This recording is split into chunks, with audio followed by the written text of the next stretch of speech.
How's it going, guys? Dr. Alex St.Pierre here at Strong in Toronto. Today we're going to be showing you another variation of the tall kneeling Dagron stabs.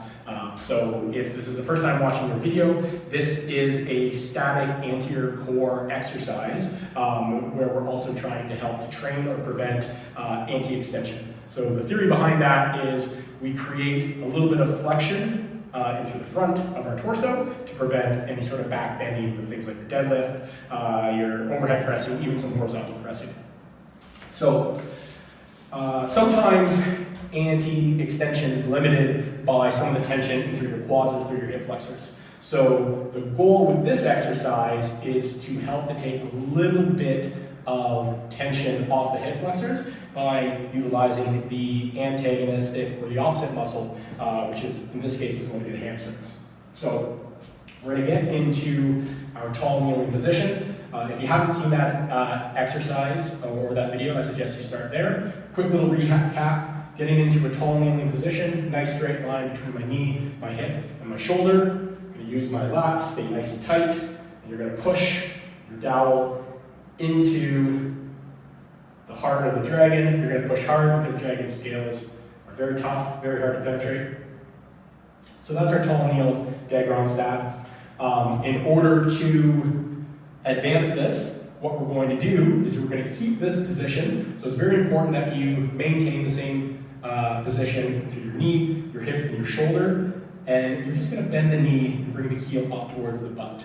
Now, as you do that, there's going to be a tendency to want to flex in through the hip to take away some of that tension in through the quad.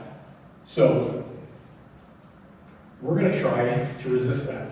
So for myself, abs nice and tight, a little bit of posterior tilt, pushing to the floor, bending that knee, and I can get to about right there before I really feel like my body wants to get out of that position. For some people, it's going to be very difficult just to even think about raising the foot off the floor about half an inch. So I would like you to think more so about you're trying to take the weight of the lower part of your leg away. So if you can just, if your leg is, imagine it's resting on a scale, you're just trying to get that scale to zero to begin with. And then from there, you're going to actually focus on bringing that heel higher up towards the butt. So holding that position, again, don't lose that tension in through the front of the core. If someone goes in and tries to lift the dowel up off the floor, they should be able to. And you can do this, start from 8 to 12 reps, and then you can progress and go from there. From the front, it's going to look like this. Again, only in the position, keeping my weight on my back knee and through the front of my foot. Push down, lift, back down, lift, back down. Nice and simple. Give it a go. Let me know how it